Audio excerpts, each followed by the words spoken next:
Hey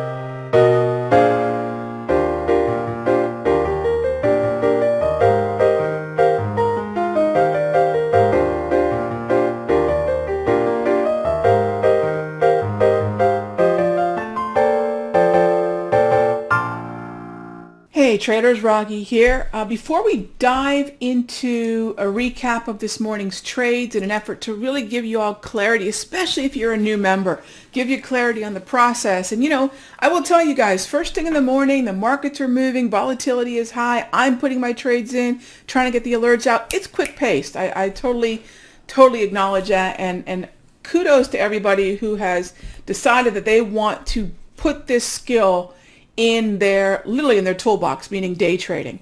And then in the premium videos, I can sort of take a step back and start to, reflect on the day and things I could have done better and things that we did and hopefully shed some more light on the process, right? But at the end of the day, those morning hours, those 2 hours between 9:20 and really 11:30 are going to be about getting the trades in, getting them set up, and making sure, this is what I seek to do for myself, and I want you guys to be able to do the same thing.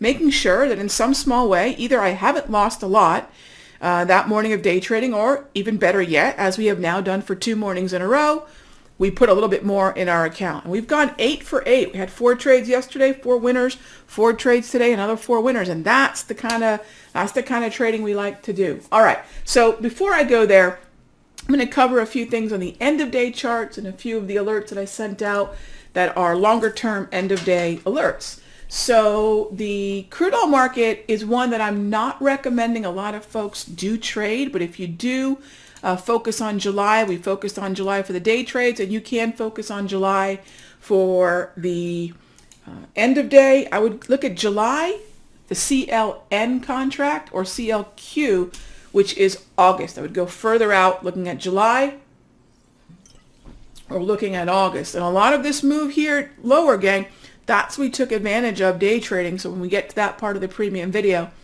we'll dive into it. And by the way, if you want another look at that conversation, check out today's free video. It's never fluff.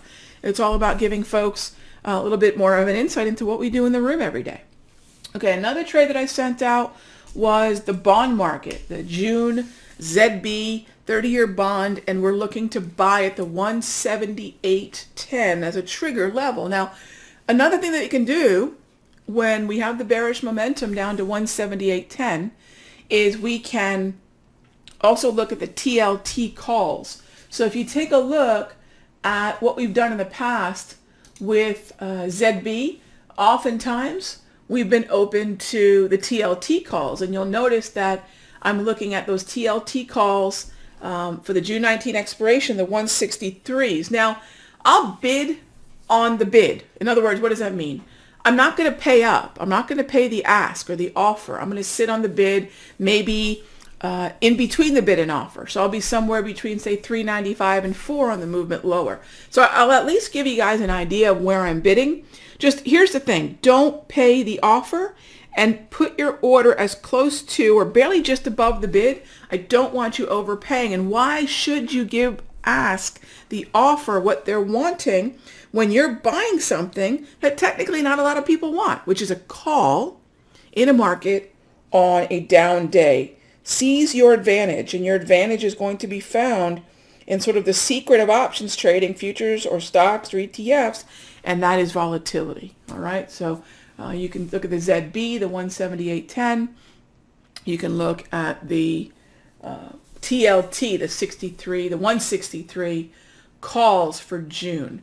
And, I think we're currently trading about one handle above where we got in at 179, I think even. So we're already up 1 point. We're looking for a whole lot more, but it's nice to be up on that nice fill at the bottom of the range. That's what we were looking to do. All right, so then I also discussed end of day setups during our 2 to 2:30 commodities conversation. We talked about copper, HG. Let's jump on over there. The copper market, which I want to be short in. You'll notice the copper daily chart setup is a sell. Sell July HG at 39.50 on a limit to open. That means I want to get short, we get up to that level. We're not there now, but this allows you some time between the alert and our discussion here in the premium video to sort of get an idea of, okay, so copper's sort of moving overall sideways, but we were moving lower, and am I anticipating a lot of bullishness in terms of economic growth globally? Probably not. Keeping some nice pressure on copper. And that's really what this setup is all about. Let's take advantage of the upper end of the range and short it when we get that chance. So, and we want to wait for the upper end of the range, gang, which is where that Darvas level is sitting. As well as, what else we have in that area? Oh no, actually we're looking at a couple different things. We're looking at a Darvas area. We're looking at a, just above that, we have the -1 V-score. But you'll notice I'm really focused more on this area around the Darvas and the previous high. So you'll notice that from the alert.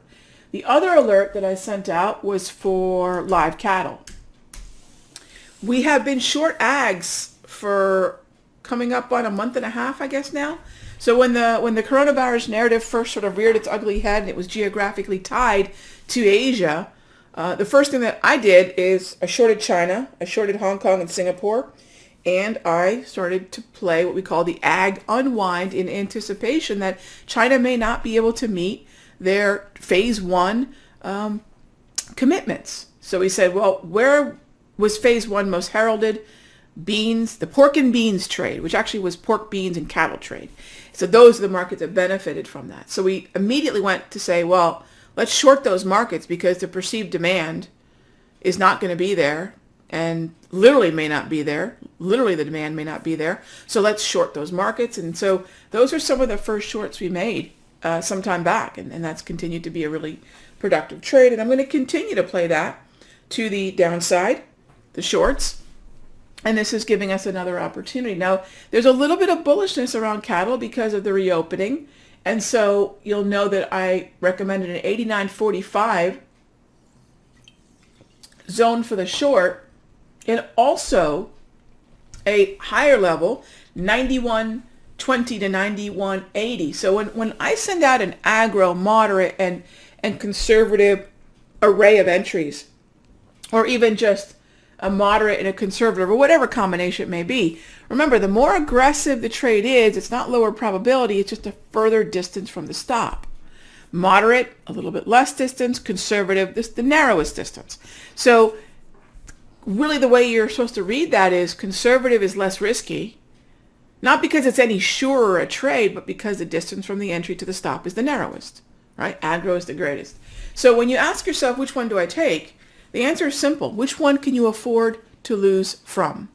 If you were to take a trade from agro, can you afford to lose from the agro? Can you afford to lose from the moderate? Can you afford to lose from the conservative? Everybody really should be able to take a conservative trade. I won't say that sort of blanket across the board, but as far as the risk goes, that's going to be the lowest amount of risk. And that takes us through our end of day commodities, grocery store commodities trades. Okay, so let's switch gears over to our trades from this morning and recap those. And again, every Tuesday, Wednesday, and Thursday, I do the open with you all. And this is the kind of trading that we like to do. I mean, it's not a lot of in and out, in and out. I don't like that kind of trading, quite frankly. And if that's not what I'm doing, I'm certainly not going to encourage you guys to do that. And it's very, we're not getting in right when the bell rings. So we're waiting for our setup. So, but once we get our opportunity, you'll start to see, I'll start to get those orders out there. As my husband said, I start slinging orders out there.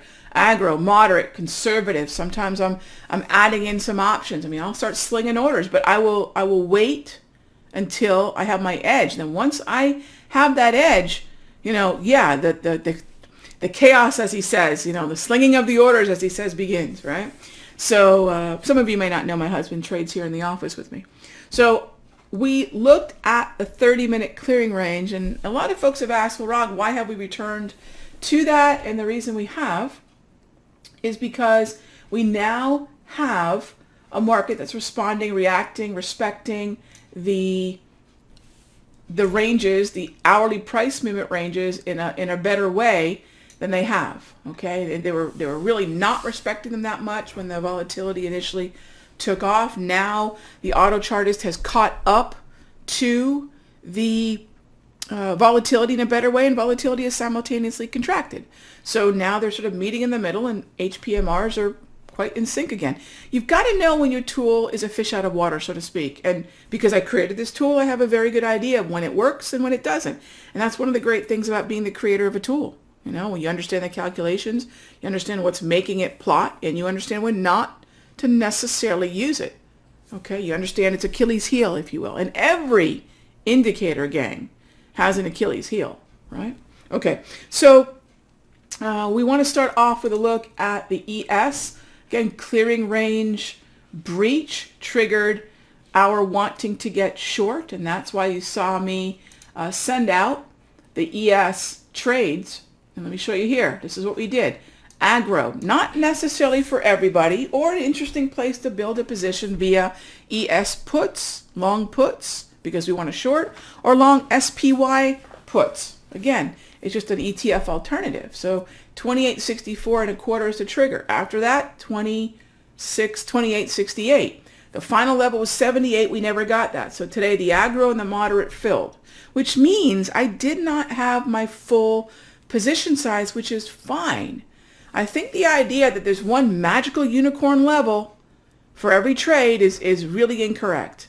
There are zones, and each zone represents a different chasm to risk, and that's where each trader gets to sort of choose their own adventure. All right, so nice follow through there. We scaled in, we scaled out. Now you'll notice when it comes to scaling out, I have more than one exit. First target was 28.61, second target was 28.55, both of which were hit.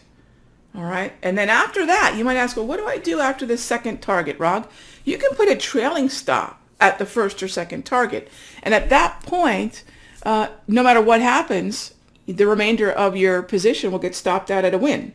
Yes, you're risking unrealized profit, but you're not in any kind of danger of letting a winner turn into a loser, and that would be a cardinal sin in trading. All right, so then we move on to the Dow. Same idea, number of levels that I want to scale in at. Agro, moderate, conservative. We got up as high as you can see right there at 23.874. And you'll notice we hit the agro level, right? We hit the conservative level, moderate level.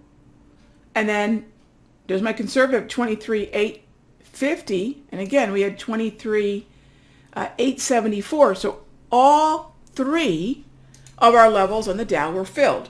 So keep in mind that you might hit all three levels. So if you're scaling in at agro and you're scaling in at moderate, and then conservative, we reach the conservative level, just remember, I like to sometimes think about like a upside down triangle, an inverse pyramid, if you will. Smaller position to larger position. I'm not a very good drawing at all. Let me grab a better drawing tool for my example here. So kind of moving from, position size, right? My position size will be larger up here, right?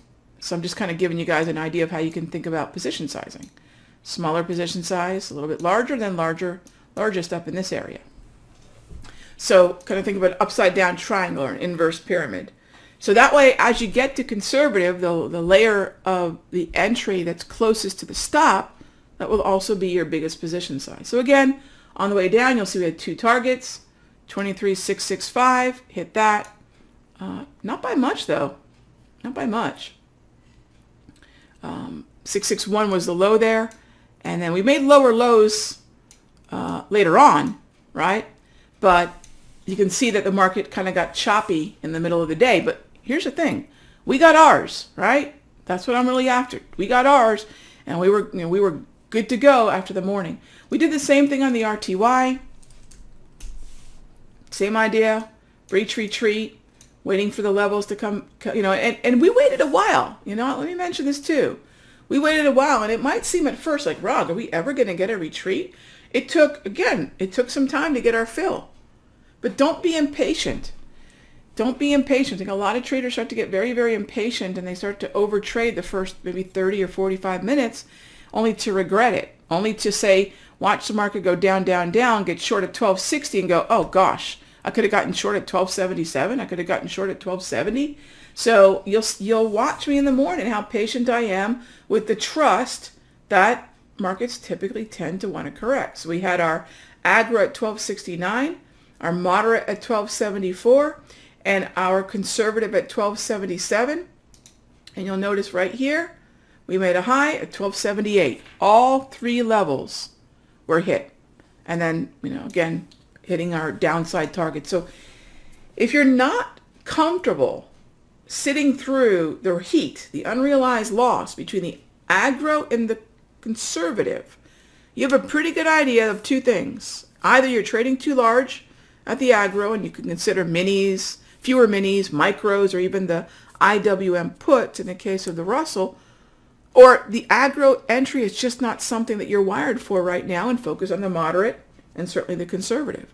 So think about what you learn about how comfortable or uncomfortable you are from the different levels that I post. And probably the trade that I had the most fun doing was the most aggressive, and that was the fade of the EIA, and we took advantage. Bam! I mean, I'll tell you what, not to jump back and kiss myself, but that was a heck of a trade.